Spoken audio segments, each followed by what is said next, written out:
We're live! We're live! Hello, everyone, and welcome back to the daily dish, the quarterly dish, the yearly dish, the bi weekly dish. It wasn't the daily dish, but that's okay.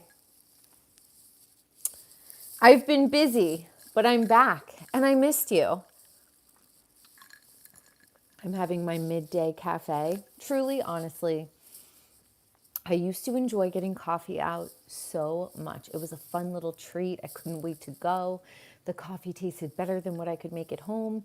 Now, I don't know. I just much prefer to make my coffee at home the way that I like it, the color that I like it, the amount of honey or sweetener of my choice, how I like it. So that's where I'm at with my coffee. But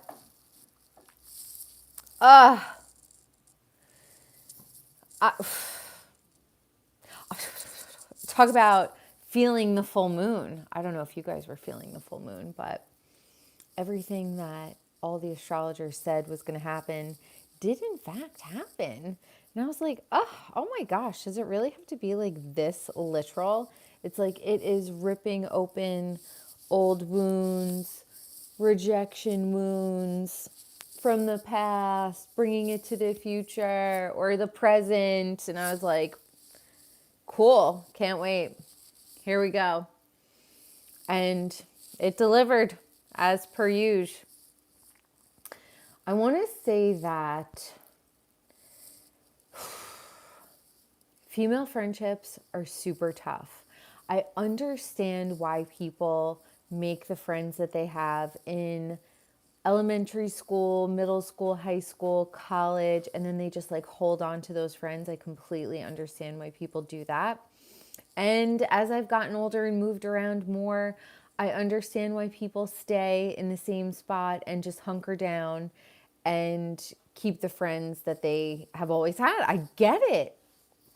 If you're not, like a super ambitious person, then you're not. It's a lot of legwork to go out into the world in different areas and find people that you can connect with, especially when it comes to female friendships. So this weekend was very, very interesting for me. And I think that what it taught me was I have very good instincts, and to just not ever second guess those. Obviously, extend people a level of understanding that I would want extended to me. But when people show you who they are, just say, okay, I see who you are. And I'm not going to try to make excuses for you, or you just say, all right, you just meet people where they are in life. That is my new motto. And to be perfectly honest with you, it's been my motto for a while. I do not ever try to foster friendships or relationships or anything with people who do not show me that they are 100% interested in having me in their life in a meaningful way. So this weekend was a great reminder to just trust that instinct and keep it moving. So that is what I'm doing. But yeah, for female friendships,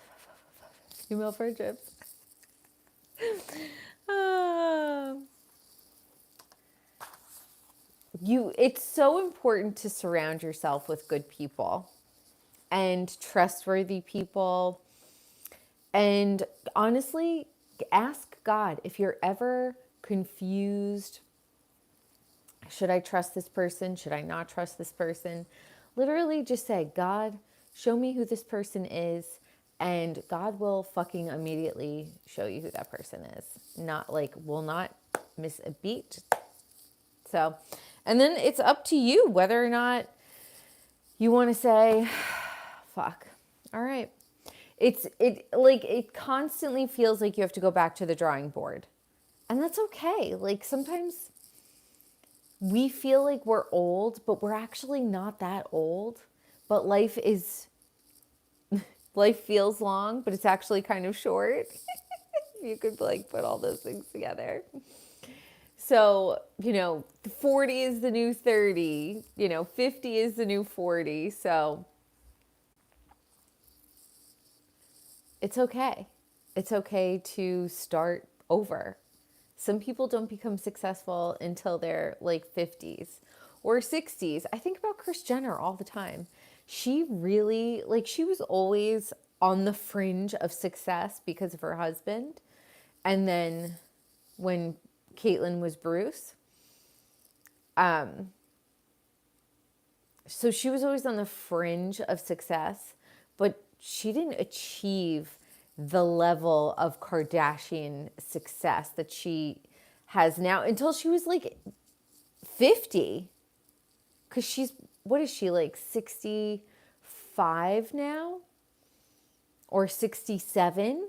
And the Kardashians have been on for 17 years. And she said it before, oh, I'm having so much fun. I don't want to die. And it's crazy to think, she started to become successful at 50 and she's only had like 17 years of having the best parties, the best food, the best travel, the best everything. I wouldn't want to go anywhere either. So hopefully she lives for a long time.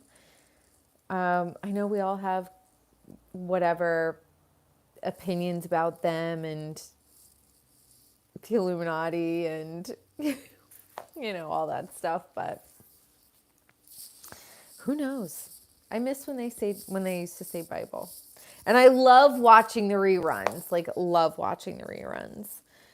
Speaking of conspiracy theories, can we talk about Kate Middleton? Homegirl, where are you? Blink twice and we will come and save you. Where is she? Is she okay?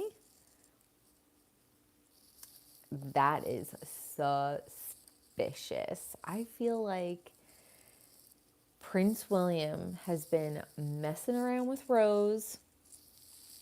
Circle back around to female friendships are so hard to have because wasn't Rose originally Kate Middleton's best friend? Wasn't she in the wedding? Now she's messing around with William. What's her last name? I feel like isn't her last name like a difficult last name to say? So Queen Elizabeth passes away. Then Charles gets he gets his crown. He's the king. Camilla. For all of us Diana stans, the fact that Camilla is in that position, I know that God has his own way of doing things, but sometimes, and I was saying this about history the other day, like it's a broad stroke. It takes a long time for this stuff to unfurl. I mean, it would be delicious to have Camilla kicked out of the castle, just when she thinks she's like getting cozy, getting comfy. And then, bye, bitch. I just feel like Diana saw things that she didn't want to be privy to. And I think that like tortured her. She knows exactly who all of those people are. We think that come on, let's be realistic here.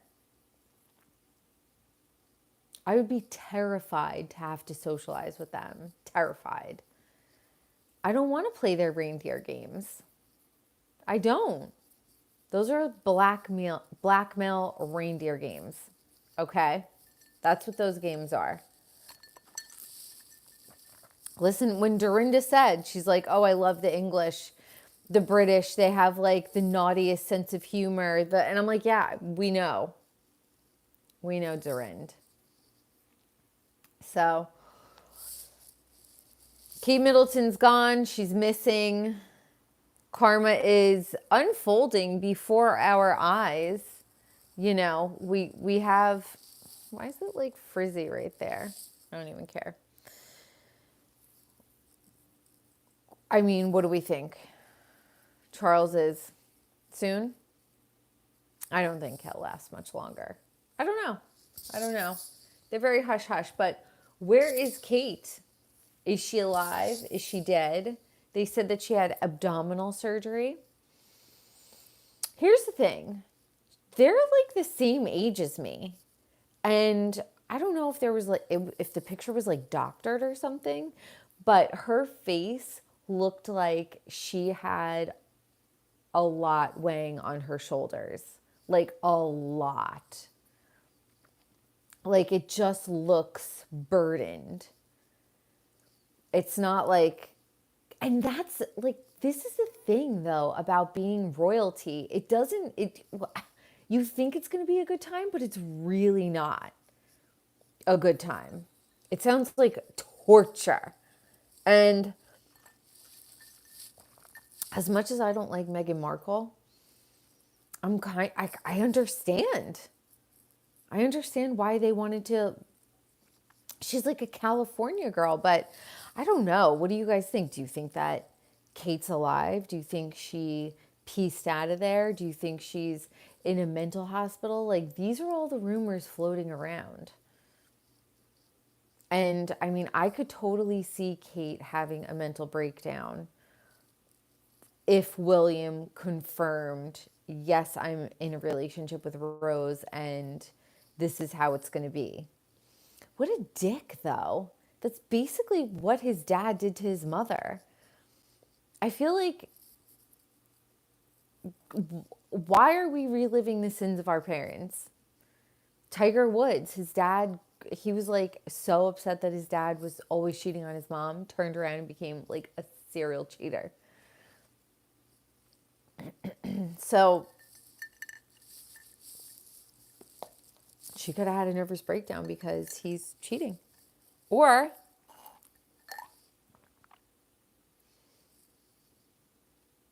she's unwell. I don't know. But something doesn't sit right with me with the Kate Middleton thing. Something just doesn't feel right. So I don't know. What do you guys think? Is she alive? Is she dead? Is she having a breakdown? And then William also like didn't go to a funeral. Of course she wants to come in now. So I don't know. Another freaking sad thing. My Wendy.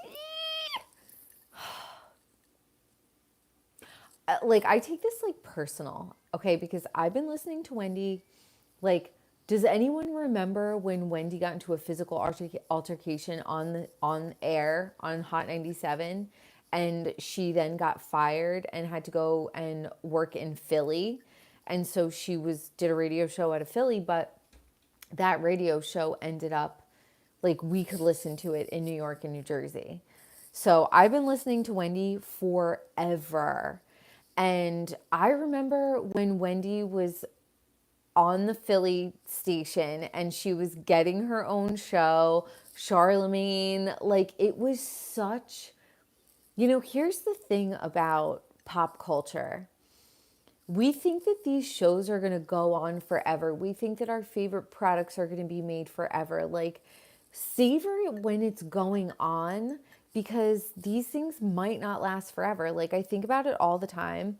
The way I love Jeff Lewis is like, I'm always concerned about him because like, I just want to listen to him. I don't even care about Hollywood House Lift. I just love watching him. And I think like he's 54 and I start like mourning these people that I love. My point is that watching Wendy do a sharp decline like that. Like, I've read her book. I'm from New Jersey. She's from down the shore, but I'm from New Jersey up north. But I'm still a fucking Jersey girl. And I mean, she lived in Bergen County. I grew up in Bergen County. I was born in Bergen County. Like, watching her fall, but like such a quick and sharp descent is heartbreaking. And I remember when she was like, this is so funny, but I must have been like 18, 19, and Big Kev had cheated on her. And she was like, you better give a sniff down there and make sure, like, if it's freshly washed, why is it freshly washed? Or if it's not, and you could smell a little sexual musk on it. Wendy had us out there sniffing dudes' dicks.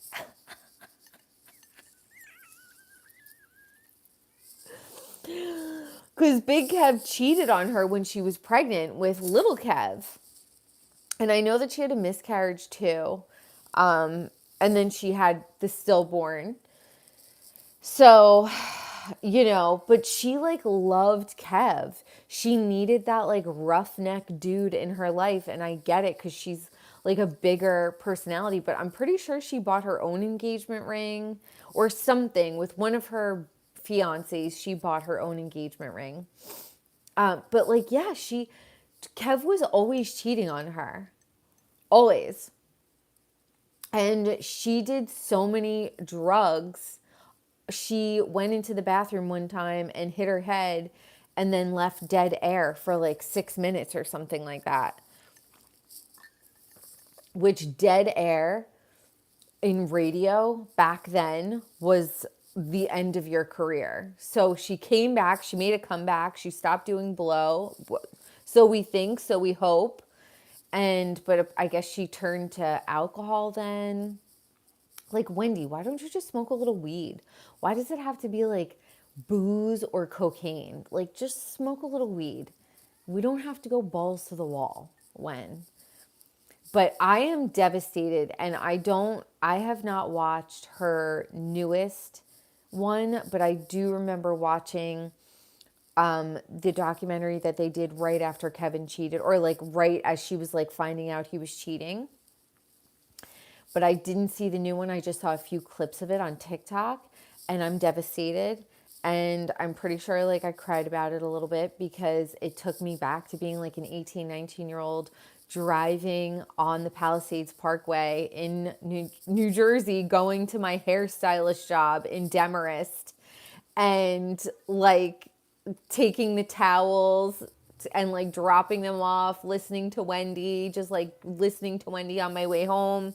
And it being like cold and wintry, and me being 18, 19 years old and not knowing what I wanted to do with my life. And I was engaged to this like Italian guy who was 10 years older than me. And I was like, I don't think I'm going to be able to be like an Italian housewife.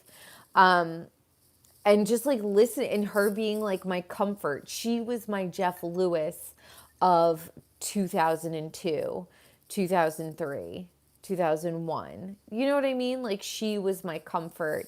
So to see her in this state and knowing that she's never going to get better, and it's probably going to be like a really sharp, quick decline. I mean, she's got dementia clearly, and I don't know the people who are around her, but Kevin was terrible to her. And I mean, little Kev, I don't know. I wouldn't trust little Kev if he's close to Big Kev. If he was like, you did my mom so dirty, then maybe I would say like, okay, trust little Kev. But just the way it all went down, obviously little Kevin was a kid. He couldn't control his dad cheating on his mother and taking all of her money. But it literally just like breaks my heart. So we have to savor the Jeff Lewises. We have to savor, our favorite, like our fave Bravo celebrities. I'm like, we are growing up with all of these people. It's like so weird, but it's like such an intimate, like we don't know them personally, but watching Kyle's daughter, Portia, cry hysterically when they talk about their divorce. I cried hysterically. Just like the way Portia was crying, like, broke my fucking soul. And then they did the montage, of course, of the flashback of all of her little birthday parties when she was 2 years old, 3 years old, and all of the milestones and the white parties. And I was like, this is crazy. This is fucking life. It's ever changing. So when we're able to find comfort in the things that we find comforting, like, just lean into it, because it's fucking changing all the time. And we all found so much comfort in Kyle and Mauricio's marriage and relationship, because they've been together for so long in an area that just chews up and spits relationships out, that it made us all feel like, hey, love might be possible. That you could be uber successful and still have kids and be hot and be fit and, all of that. So when it gets yanked away, I remember I was really upset when John and Kate +8 got divorced. I was like fucking devastated, because they were a Pennsylvania family. I spent a lot of time in Pennsylvania growing up. I loved it. And I just like that country, like farmhouse style, tons of kids. Like, there's something comforting about people who can uphold those traditional lifestyles. It ain't me, but there's something that I find very comforting in watching these people have these strong traditional lifestyles, families, children. All of that is so comforting to watch. So when John and Kate +8 broke up, I was fucking devastated. When Kyle and Mauricio announced their separation to the girls, I fucking cried. I'm also, probably perimenopausal.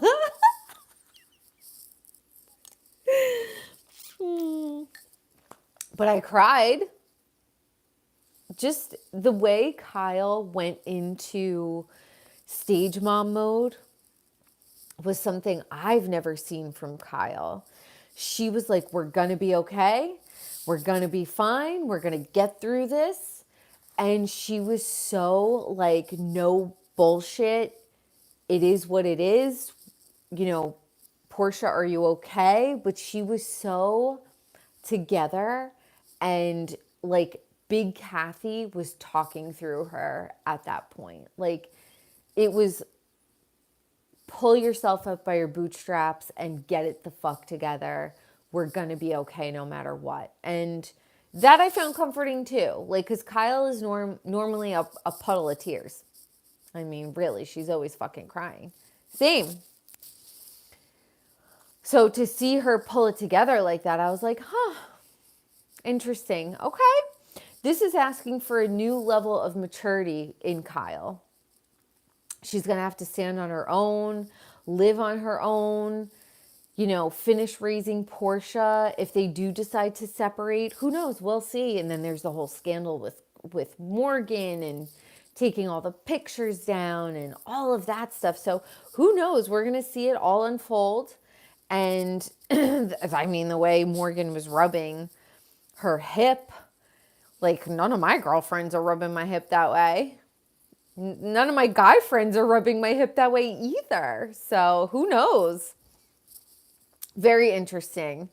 Now, for our last topic of the day, we're talking about Jax and Brittany have decided to, this is so stupid, separate. How many times am I rolling my eyes in this episode right here? So many times. They're deciding to separate, clearly just in time for the Valley to pop off.